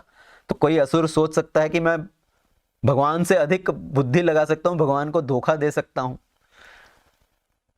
पर कोई भी भगवान को धोखा नहीं दे सकता,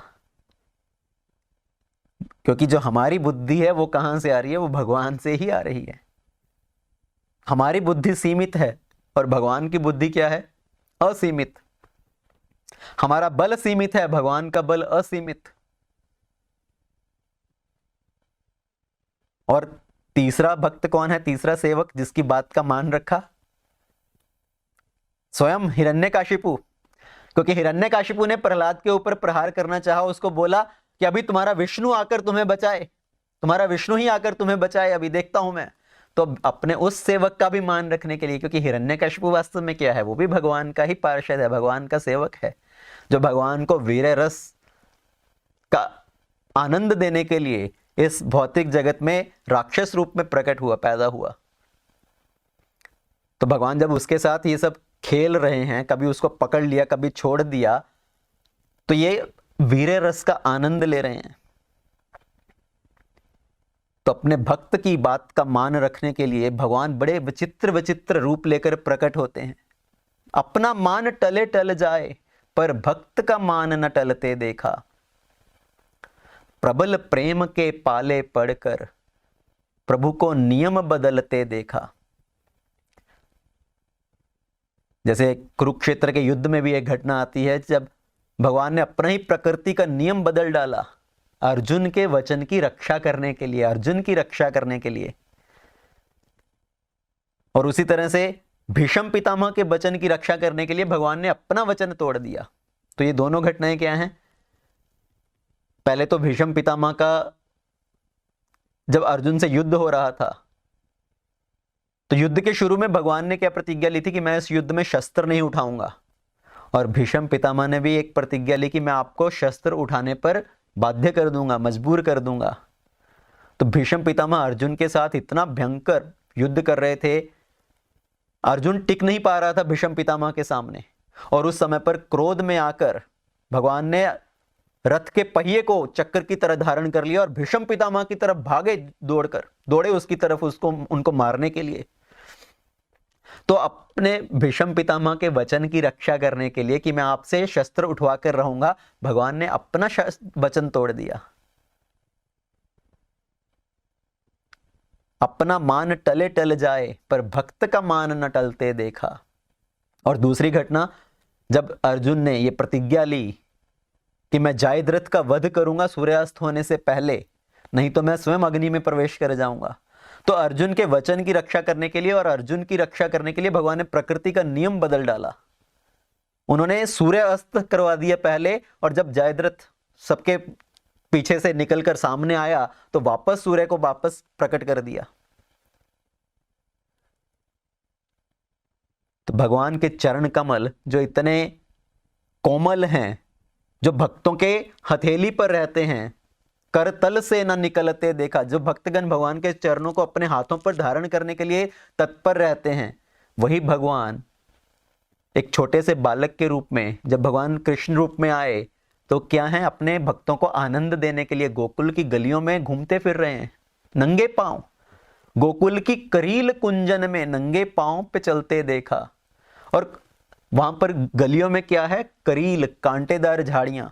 इतनी इतनी कांटेदार झाड़ियां हैं जिनके कांटे जब झाड़ियों से गिरते हैं तो वो पूरा रास्ता कंटीला हो जाता है। और भगवान उन कांटेदार रास्तों पर नंगे पैर दौड़ रहे हैं, अपनी बाल लीला करके दूसरों को हर्षित करने के लिए। तो भगवान की लीला अपरंपार, भगवान की लीला सबको आनंदित करने के लिए, अपने भक्तों के हृदय को अपनी ओर आकर्षित करने के लिए। तो जयदेव गोस्वामी जी अपने दशावतार स्तोत्र में लिखते हैं, तव कर कमल वरे नखाम अद्भुता श्रृंगाम दलिता हिरण्यकाशिपु तनु भृंगाम केशवधृता नरहरि रूपा जय जगदीश हरे जय जगदीश हरे जय जगदीश हरे। तव कर कमल भरे नखाम अद्भुत श्रृंगाम। तो भगवान का जो रूप है वो अद्भुत रूप है, अद्भुत श्रृंगार है। भगवान के जो कर हैं, जो हाथ हैं, वो कमल के पुष्प के समान हैं। तव कर कमल वरे नखाम, पर उसके अंदर उन कमल जैसे हाथों के ऊपर जो नाखून हैं वो वज्र की तरह कठोर हैं। दलिता हिरण्यकाशिपु, उन्होंने अपने इन नाखूनों से हिरण्यकाशिपु का वध किया, उसका वक्ष चीर डाला। तनु भृंगम, जैसे कि कोई व्यक्ति अपने नाखूनों से एक भृंग, जो एक कीड़ा है, एक मक्खी है, उसको क्षीण विहीन कर सकता है, विदीर्ण कर सकता है, उसी तरह से भगवान ने अपने नाखूनों से हिरण्यकाशिपु का जो कठोर वक्षस्थल था उसको विदीर्ण कर दिया। हिरण्यकाशिपु को किसके साथ तुलना किया गया है? एक भृंग के समान। और भगवान के जो कर कमल हैं, भगवान के जो हाथ हैं, वो कैसे, किसके समान है? कमल के पुष्प के समान। तो जो एक भृंग है वो साधारणतः एक कमल के पुष्प को विदीर्ण कर देता है, उसको छिन्न भिन्न कर देता है। पर यहां पर क्या है? भगवान के जो कमल के पुष्प जैसे हाथ हैं, उन हाथों से, उनके ऊपर जो नख हैं, उससे उन्होंने उस भृंग को क्षीण विहीन कर दिया। केशवधृता नरहरि रूपा, तो भगवान नरहरि रूप लेकर आए, आधे मनुष्य आधे सिंह के रूप में आए। मैं उन भगवान की जय जयकार करता हूं। जय जगदीश हरे, जो इस पूरे संसार का पालन करने वाले हैं, इस पूरे जगत के जो ईश्वर हैं, उनकी जय हो, उनकी जय हो, उनकी जय हो। तो भक्त को भगवान से क्या प्रार्थना करनी चाहिए कि जैसे आपने अपने कर कमलों से, अपने नाखूनों से हिरण्यकाशिपु का इस कठोर हृदय को, वक्षस्थल को चीर डाला, जिस वक्षस्थल पर अगर इंद्र के वज्र का भी प्रहार हो तो वो वज्र भी उसके सामने कुछ नहीं कर पाया, उसका शरीर इतना कठोर था, उस शरीर को, अपने वक्षस्थल को अपने नाखूनों से काट डाला। आप उसी तरह से मेरे हृदय को चीर कर, मेरे हृदय के अंदर जो इतने शत्रु निवास कर रहे हैं, ये काम, क्रोध, लोभ, मोह, मद, मत्सर्य की जो भावना है मेरे हृदय में, आप इन राक्षसों का संहार कीजिए। आप मेरे भक्ति के मार्ग में जो भी विघ्न हैं, उन विघ्नों से मेरी रक्षा कीजिए, ताकि मैं आपकी भक्ति में आगे बढ़ पाऊं। तो इस तरह से भक्त को भगवान से प्रार्थना करनी चाहिए। और चैतन्य महाप्रभु जी जब भ्रमण करते हुए दक्षिण भारत की यात्रा पर गए तो बहुत सारे अलग अलग स्थानों पर गए, और जहां पर भी नरसिंह देव जी का मंदिर था तो भगवान चैतन्य महाप्रभु जी भी भगवान का दर्शन करने के लिए गए और भगवान की स्तुति की। तो ऐसे ही एक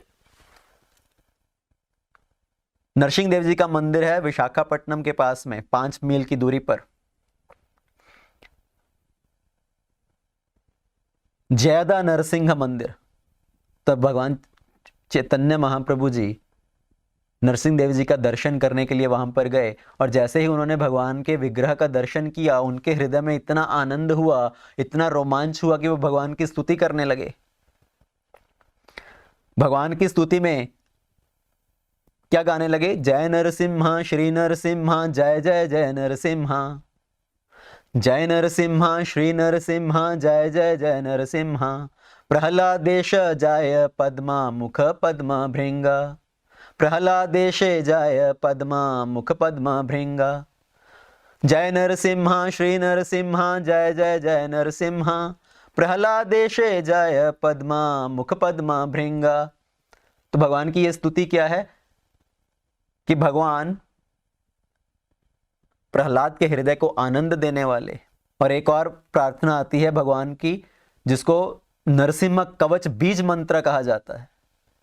उग्रम वीरम महाविष्णु ज्वलंतम सर्वतोमुखम नरसिंहम भीषणम भद्रम मृत्युर्मृत्युम नमाम्यहम। तो भगवान क्या है? उग्र स्वरूप में। उग्रम वीरम महाविष्णु ज्वलंतम सर्वतोमुखम। भगवान के मुखमंडल से क्या है? अग्नि निकल रही है। भगवान के मुख सब दिशाओं में है। ज्वलंतम सर्वतोमुखम नरसिंहम भीषणम भद्रम। उनका भीषण आकार है, भीषण स्वरूप है। मृत्युर्मृत्युम नमाम्यहम। जो मृत्यु को भी मृत्यु प्रदान करने वाले हैं, मैं उन भगवान को प्रणाम करता हूं। वो भगवान मेरी रक्षा करें। उग्रम वीरम महाविष्णु ज्वलंतम सर्वतोमुखम नरसिंहम भीषणम भद्रम मृत्युर्मृत्युम नमाम्यहम। तो उसी तरह से चैतन्य महाप्रभु जी जब जगन्नाथपुरी में गए, जगन्नाथपुरी में वो 18 वर्षों तक उन्होंने निवास किया, और जब भी वो भगवान जगन्नाथ का दर्शन करने के लिए जाते तो जगन्नाथ मंदिर के परिसर में एक नरसिंह देव का मंदिर भी है। तो जगन्नाथ जी का दर्शन करने के बाद वो जो मंदिर की 22 सीढ़ियां उतरते हुए नरसिंह देव जी के मंदिर की तरफ जाते हुए वो नरसिंह देव जी की स्तुति गाते हुए जाते थे। नमस्ते नरसिंहाय प्रहलाद लाद दायिने हिरण्याकाशिपूर्वक्षः शिलातङ्कानखालाय इतो नरसिंहा परतो नरसिंहा यतो यतो यामि ततो नरसिंहा बाहिर्नरसिंहा हृदये नरसिंहा नरसिंहमादिं शरणं प्रपद्ये नरसिंहमादिं शरणं प्रपद्ये। तो नमस्ते नरसिम्हाय, मैं भगवान नरसिंह देव को नमस्कार करता हूं, जो कि प्रहलाद महाराज को आनंद देने वाले हैं। उन्होंने अपने कर कमलों से, अपने कठोर नाखूनों से हिरण्यकशिपु का वक्षस्थल चीरकर उसके प्राण निकाल लिए। इतो नरसिम्हा परतो नरसिम्हा यतो यतो यामी ततो नरसिम्हा। नरसिंह देव इधर भी हैं, नरसिंह देव उधर भी हैं। जहां जहां मैं देखता हूं वहां पर भगवान नरसिंह देव हैं। बाहर भी नरसिंह देव हैं और हृदय के अंदर भी भगवान नरसिंह देव हैं, और मैं भगवान नरसिंह देव को शरण ग्रहण करता हूं। नरसिंहम आदिम शरणम प्रपद्ये। तो इसलिए हम भगवान की स्तुति करते हैं, भगवान को ये प्रार्थना करते हैं भगवान की शरण ग्रहण करने के लिए कि भगवान हमारे भक्ति के मार्ग में जो भी बाधाएं हैं उनको दूर करें। तो भगवान का जो हाथ है वो भक्त के सर के ऊपर रहता है, और भगवान के जो नाखून हैं वो बाहर की दिशा में रहते हैं। क्या दर्शाने के लिए? कि बाहर से आने वाले जो भी आपके ऊपर संकट हैं मैं उनसे आपकी रक्षा करूंगा। तो जैसे ही भगवान ने हिरण्यकशिपु का वध किया, सभी देवी देवता भी जो वहां पर उपस्थित थे भगवान की जय जयकार करने लगे, भगवान की स्तुति करने लगे। ब्रह्मा जी ने भगवान की स्तुति की, शिव जी ने भगवान की स्तुति की, इंद्र ने भगवान की स्तुति की, यहां तक कि सब अन्य जो लोकों के रहने वाले हैं, जो गंधर्व लोक हैं, जो सिद्ध लोक में रहने वाले लोग हैं, जो चानरज हैं, किन्नरज हैं, सब लोग आकर, विद्याधर लोग आकर भगवान की स्तुति करने लगे। पर कोई भी भगवान के पास जाने के लिए तैयार नहीं है। उनके हृदय में भय है, क्योंकि हिरण्यकशिपु का वध करने के बाद भी भगवान के अंदर इतना क्रोध है कि भगवान शांत नहीं हो रहे हैं, और किसी के अंदर भी इतना साहस नहीं हो रहा कि वो भगवान के पास जाकर उनको शांत कर सकें।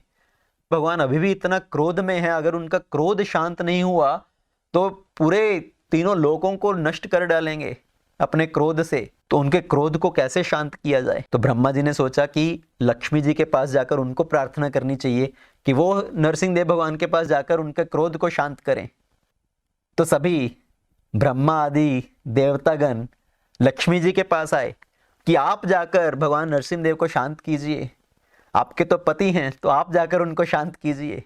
पर लक्ष्मी देवी जी वहां पर खड़ी हुई सोच रही हैं कि भगवान का ये स्वरूप तो मैंने भी कभी नहीं देखा, इतना भयंकर स्वरूप। सब तरह से भगवान के मुख से आग प्रकट हो रही है, आग निकल रही है, और लक्ष्मी जी भी भयभीत हो रही है कि कौन जाएगा उनके सामने। तो लक्ष्मी जी भी भगवान के पास जाने से झिझक रही हैं। तो ब्रह्मा जी प्रहलाद के पास आए कि तुम्हारी वजह से भगवान प्रकट हुए, क्योंकि तुम्हारे पिता हिरण्यकशिपु ने तुम्हें इतना संकट दिया, इतना कष्ट दिया, तुम्हारे ऊपर इतना अत्याचार किया, तो तुम्हारी रक्षा करने के लिए भगवान प्रकट हुए। तो आप आगे आकर भगवान को शांत कीजिए। तो प्रहलाद महाराज बिना किसी झिझक के, बिना किसी भय के भगवान के समीप आए। भगवान के चरणों में आकर उन्होंने साक्षात दंडवत प्रणाम किया। और जैसे ही नरसिंहदेव भगवान ने प्रहलाद को अपने पैरों में पड़े हुए देखा, प्रणाम करते हुए, उनका क्रोध शांत हो गया, उनके अंदर वात्सल्य का भास हुआ। प्रहलाद को अपने हाथों से उन्होंने ऊपर उठाया और अपनी गोद में बिठाया। तो प्रहलाद महाराज उस समय पर भगवान नरसिंहदेव की गोद में बैठे हुए भगवान को स्तुति करने का प्रयत्न कर रहे हैं। भगवान को बोल रहे हैं कि इतने सब जो देवी देवता हैं, ब्रह्मा इत्यादि देवगण, उन्होंने आपको इतना इतना स्तुति किया, इतना स्तुति करके भी वो आपको शांत नहीं कर पाए, आपको प्रसन्न नहीं कर पाए। तो मेरी क्या स्थिति है? मैं तो असुर कुल में पैदा हुआ बालक, जो कि तमोगुण के प्रभाव में हूं। मैं आपकी क्या स्तुति कर सकता हूं? मैं आपको कैसे प्रसन्न कर सकता हूं? ये सब जो देवतागण हैं वो तो सत्व गुण के प्रभाव में हैं, और मैं असुर कुल में पैदा हुआ बालक जो रजोगुण के प्रभाव में हूं। देखिए, यहां पर भी प्रहलाद महाराज अपनी दीनता को प्रकट कर रहे हैं, अपना दैन्य भाव, अपनी ह्यूमिलिटी को दिखा रहे हैं। वो ये नहीं सोच रहे कि देखो ये सब देवी देवता, इतने बड़े बड़े देवी देवता, वो भगवान को शांत नहीं कर पाए, और मैंने आके प्रणाम किया और भगवान शांत हो गए, कि मैं कितना महान हूं। तो उनके हृदय में इस तरह का ये घमंड की भावना नहीं आई, पर वो अपनी दीनता प्रकट कर रहे हैं, ह्यूमिलिटी दिखा रहे हैं। अगर कोई हमारे जैसा होगा तो हमारे हृदय में कैसा भाव आएगा? उदाहरण के लिए, अगर आप आपके गुरुजी के पास गए मिलने के लिए, वहां पर बहुत सारे अन्य शिष्य भी हैं, बहुत सारे लोग बैठे हैं। जैसे ही आप आए और गुरुजी ने आपका नाम लेके आपको पुकारा, आपको अपने पास बुलाया, तो जनरली हमारे हृदय में क्या भावना आ जाती है कि अरे मैं कितना महान हूं, देखिए इतने सब और भी लोग थे, उनकी तरफ तो गुरुजी ने देखा तक नहीं, और मुझे तो नाम से पुकारा, अपने पास बुलाया। तो उसी समय पर जो घमंड का भाव है, जो ये अहंकार की भावना है, वो हृदय में उत्पन्न हो जाती है। पर प्रहलाद महाराज के हृदय में इस तरह के कोई अभिमान की भावना नहीं है। वो भगवान को बोल रहे कि मैं आपकी क्या स्तुति कर सकता हूं, मैं आपको कैसे प्रसन्न कर सकता हूं, क्या क्षमता है, ऐसा क्या गुण है जिससे भगवान वास्तव में प्रसन्न हो सकते हैं। जहां तक मेरी बुद्धि जाती है, आपको सिर्फ भक्ति से ही प्रसन्न किया जा सकता है। मन्ये धन अभिजन रूप तप श्रुतो तेजस प्रभाव बल पौरुषम बुद्धि योग नराधनाय ही भवन्ति परस्य पुंसो भक्त्या तुतोष भगवान गजयूथ पाय। तो भगवान को इन सब चीजों से प्रभावित नहीं किया जा सकता। क्या चीजें? मन्ने। प्रहलाद महाराज बोल रहे हैं मेरा ऐसा मानना है, मन्ने धन अभिजना, ना तो धन से भगवान को प्रभावित किया जा सकता है, ना ही अभिजन, ना ही किसी बड़े कुल में जन्म होने से। रूप, तेज, ना ही अगर कोई बहुत सुंदर है उससे भगवान को आकर्षित किया जा सकता है, कोई बहुत तेजस्वी है। ओजस, प्रभाव, बल, पौरुषम, ना ही अपने प्रभाव से कि कोई बहुत इस संसार में फेमस है, पॉपुलर है, उससे भगवान को आकर्षित कर सकते हैं, ना ही कोई अपने बल से भगवान को प्रभावित कर सकता है।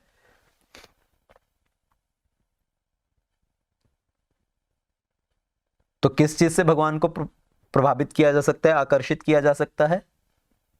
भक्त्या तुतोष, सिर्फ भक्ति से ही भगवान को संतुष्ट किया जा सकता है। भगवान गजयूथ पाय, जैसे भगवान उस गजेंद्र के ऊपर प्रसन्न हुए, उसकी रक्षा की। तो यहां पर प्रहलाद महाराज क्या बोल रहे कि अगर किसी के पास कोई भी ये गुण है, उनसे भगवान को आकर्षित नहीं किया जा सकता। कोई ये नहीं सोच सकता कि मैं बड़ा बुद्धिमान हूं, मैं बड़ा बलवान हूं, मैं बड़ा तेजस्वीवान हूं, तो इससे भगवान मेरी तरफ आकर्षित हो जाएंगे। नहीं, इन सब चीजों से भगवान कभी आकर्षित नहीं होते। तो किससे होते हैं? भक्ति के द्वारा। और यहां पर प्रहलाद महाराज एक उदाहरण भी प्रस्तुत कर रहे हैं। गज यूथ पाय, जैसे वो गजेंद्र जो हाथियों का लीडर था, उसने भगवान को प्रार्थना की, भक्ति भाव से भगवान को पुकारा और भगवान उसकी सहायता करने के लिए वहां पर प्रकट हो गए। तो ये गजेंद्र की लीला क्या है? जब ये गजेंद्र जो हाथियों का दल, अपने हाथी दल के साथ ये हाथियों का राजा गजेंद्र नदी में स्नान करने के लिए गया, तो एक मगरमच्छ ने उसके पैर को पकड़ लिया, उसके ऊपर आक्रमण कर दिया। तो उसने अपने बल के ऊपर उस मगरमच्छ से लड़ने का प्रयत्न किया, पर जो हाथी का बल था वो कम पड़ता जा रहा था और उस मगरमच्छ का बल बढ़ता जा रहा था। उसने अपने बल के आधार पर हजारों वर्षों तक उससे युद्ध किया, पर क्योंकि हाथी धरती का प्राणी है और मगरमच्छ जल का प्राणी है, हाथी का बल क्षीण होता जा रहा था और मगरमच्छ उसके पैर से खून चूस रहा है, उसका बल बढ़ता जा रहा है। तो हाथी ने, गजेंद्र ने क्या किया? एक कमल के पुष्प को अपने सूंड में उठाया और भगवान को अर्पित करते हुए भगवान को पुकारा सहायता करने के लिए। और अभी आधा नाम ही लिया था कि भगवान अपने गरुड़ वाहन के ऊपर सवार होकर वहां पर पहुंचे उसकी रक्षा करने के लिए। अपने सुदर्शन चक्र से उस मगरमच्छ का सर काटकर उस गजेंद्र का रक्षा किया। तो इस गजेंद्र का क्या क्वालिटी था, उसके अंदर क्या गुण था कि उसने भगवान को भक्ति भाव से प्रार्थना किया, भगवान को पुकारा। और इस गजेंद्र ने ये प्रार्थना करना कहां से सीखा? ये उसके पूर्व जन्म से। पूर्व जन्म में ये गजेंद्र क्या था? ये एक राजा था, एक मनुष्य रूप में था, महाराज इंद्रद्युम्न। और उस राजा के शरीर में, उस राजा के रूप में वो भगवान के भक्त थे, भगवान की भक्ति कर रहे थे, भगवान का ध्यान कर रहे थे। और उस समय पर अंगिरा ऋषि वहां पर आए। उन्होंने सोचा कि ये जो राजा हैं उनको मेरा सम्मान करना चाहिए, उठकर मेरा स्वागत करना चाहिए, पर वो अपने ध्यान में थे। उन्होंने उस ऋषि को आते हुए नहीं देखा और उन्होंने उसको श्राप दे दिया कि तुम हाथी की तरह यहां पर पड़े हुए हो, यहां पर बैठे हुए हो, मैं तुम्हें श्राप देता हूं कि तुम हाथी हो जाओ। तो अगले जन्म में वो गजेंद्र के रूप में पैदा हुए, प्रकट हुए। पर क्योंकि उन्होंने पिछले जन्म में भगवान की भक्ति की थी, तो उनको इसका स्मरण आया और उन्होंने भगवान को भक्ति भाव से पुकारा। तो जो भक्ति है वो कभी नष्ट नहीं होती। अगर एक जन्म में हम भक्ति का पूर्णतः फल प्राप्त ना कर सकें, भगवान के प्रेम को प्राप्त ना कर सकें, और अगले जन्म में उसी स्तर से हम अपना प्रगति करना आरंभ करेंगे। अगर भक्ति में 10% भी हमने प्रोग्रेस किया है तो वो व्यर्थ नहीं जाएगा। इसलिए प्रहलाद महाराज ने पहले क्या बोला था? दुर्लभम मानुषम जन्म तदपि अधुर्वम अर्थदम। अगर थोड़ा सा भी हमने उन्नति किया भक्ति में तो वो व्यर्थ नहीं जाएगा। तो यहां पर प्रहलाद महाराज बोल रहे हैं कि भगवान को प्रसन्न किसी अन्य वस्तु से नहीं किया जा सकता, किसी अन्य गुण से प्रसन्न नहीं किया जा सकता। सिर्फ एक गुण है जो भगवान को प्रसन्न कर सकता है, वो है भगवान की भक्ति। वास्तव में अगर कोई ब्राह्मण कुल में भी पैदा हुआ है, ब्राह्मण के घर पे भी पैदा हुआ है, अगर उसके अंदर सभी ब्राह्मण के लक्षण हैं पर वो भगवान का भक्त नहीं है, तो वो अपने परिवार का तो क्या, वो स्वयं का भी उद्धार नहीं कर सकता। पर इसके विपरीत अगर कोई व्यक्ति किसी नीच कुल में भी प्रकट हुआ, पैदा हुआ है, किसी नीच कुल में जन्म लिया है जहां पर मांस इत्यादि का भक्षण किया जाता है, पर अगर उस व्यक्ति ने भगवान का शरण ग्रहण किया है, अगर वो भगवान की भक्ति कर रहा है, तो वो उस ब्राह्मण से श्रेष्ठ है जो ब्राह्मण पैदा होकर भी भगवान से विमुख है। तो ऐसा व्यक्ति चाहे वो नीच कुल में जन्म लिया हो, वो अपने साथ साथ अपने पूरे कुल का उद्धार कर सकता है। तो यहां पर प्रहलाद महाराज एक बहुत गहरा संदेश प्रकट कर रहे हैं कि अगर हम भक्ति करते हैं भगवान की तो हम अपने साथ साथ अपने पूरे कुल का उद्धार कर सकते हैं। तो यहां पर प्रहलाद महाराज बोला कि मैं अपने पिताजी के मृत्यु होने पर दुखी नहीं हूं, बल्कि मेरे हृदय में प्रसन्नता की भावना है, क्योंकि ये पूरा संसार प्रसन्न है। मेरे पिताजी की मृत्यु हो जाने पर सभी को हर्ष हो रहा है, सभी देवतागण हर्षित हैं। मेरे पिताजी जो इतने बड़े असुर थे, उन्होंने सबको इतना कष्ट पहुंचाया, सबके ऊपर इतना अत्याचार किया, तो उनके मृत्यु होने के बाद वो सभी हर्षित हैं, तो उनके साथ साथ मैं भी हर्षित हूं। तो ये पहली ऐसी घटना कि किसी के पिता का वध हुआ हो और वो अपने पिता का वध करने वाले के पास आकर उसकी स्तुति कर रहा है, उनको फूल माला पहना रहा है और उनको बोल रहा है कि मेरे हृदय में भी हर्ष है। क्यों? क्योंकि जितने भी सज्जन गण हैं, जितने भी साधु गण हैं, अगर किसी सांप का, अगर किसी बिच्छू का वध किया जाए, हत्या की जाए, तो उससे उनको प्रसन्नता होती है, क्योंकि सांप और बिच्छू जो दूसरों को कष्ट पहुंचाने वाले हैं, जो दूसरों को डंसकर उनके प्राण घातक हो सकते हैं, उनकी हत्या हो जाने पर, उनकी मृत्यु हो जाने पर जो सज्जन लोग हैं, जो साधु लोग हैं, वो भी आनंदित होते हैं।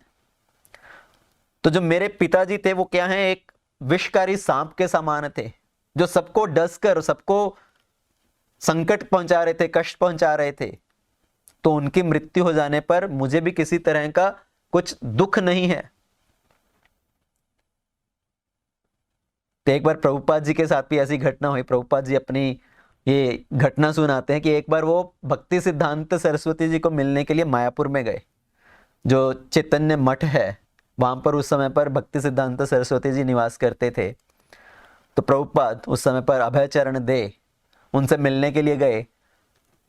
तो वहां पर भक्ति सिद्धांत जी के कुछ अन्य शिष्य भी उपस्थित थे, और एक कहीं से एक सांप आया, बड़ा विषैला सांप, और वो अभय चरण के पैर के पास आकर खड़ा हुआ था, बहुत करीब, कभी भी उनको डस सकता है। और उस समय पर भक्ति सिद्धांत जी अपने कमरे की खिड़की से बाहर झांक रहे थे। उन्होंने उस सांप को देखा। जितने भी बाकी सब शिष्य थे वो सोच रहे थे क्या करें, क्या करें, अभी क्या करना चाहिए।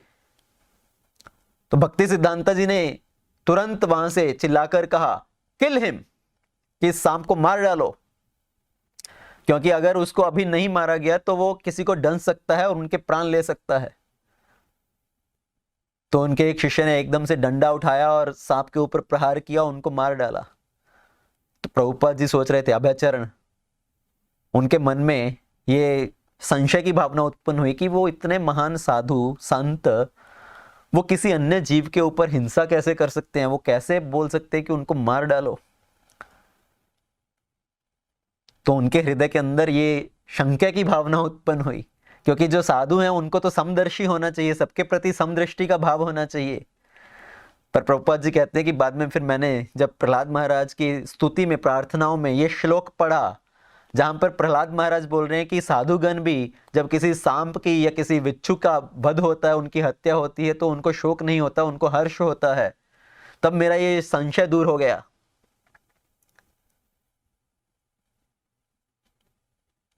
तो प्रहलाद महाराज भगवान की स्तुति कर रहे हैं कि आपको सिर्फ भक्ति के द्वारा प्रसन्न किया जा सकता है, किसी अन्य गुणों के द्वारा प्रसन्न नहीं किया जा सकता।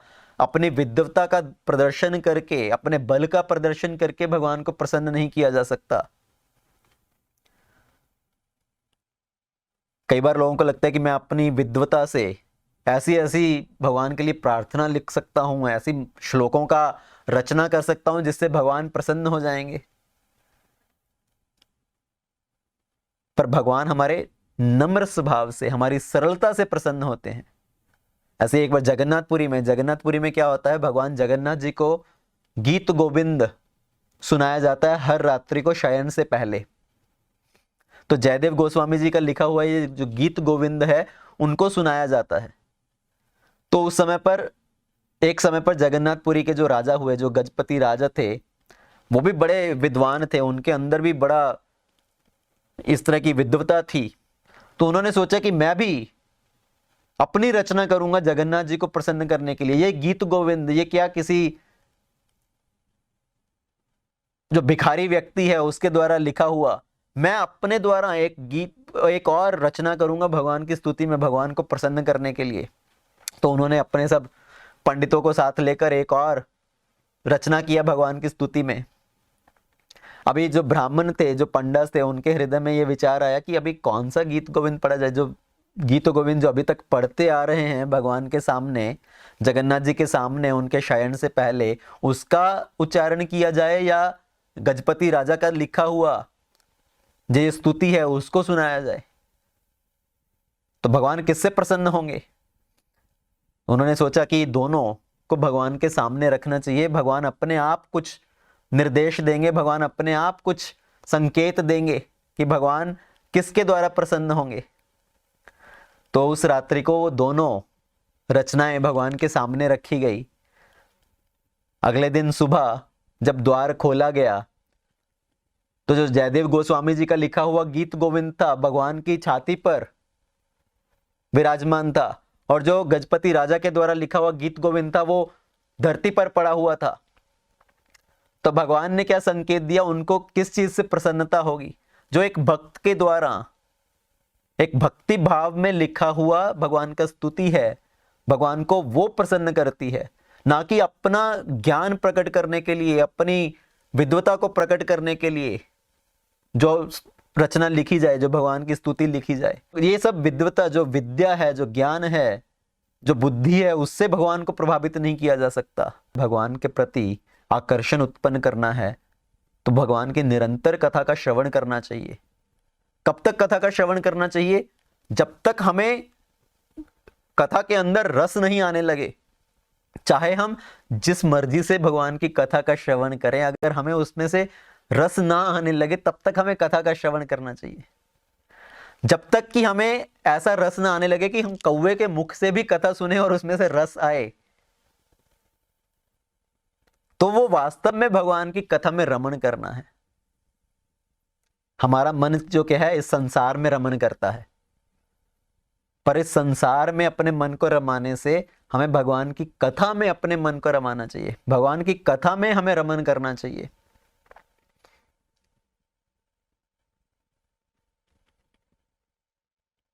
तो जिस तरह से भगवान नरसिंह देव खंबे के अंदर से प्रकट हुए अपने भक्त के वचन का पालन करने के लिए,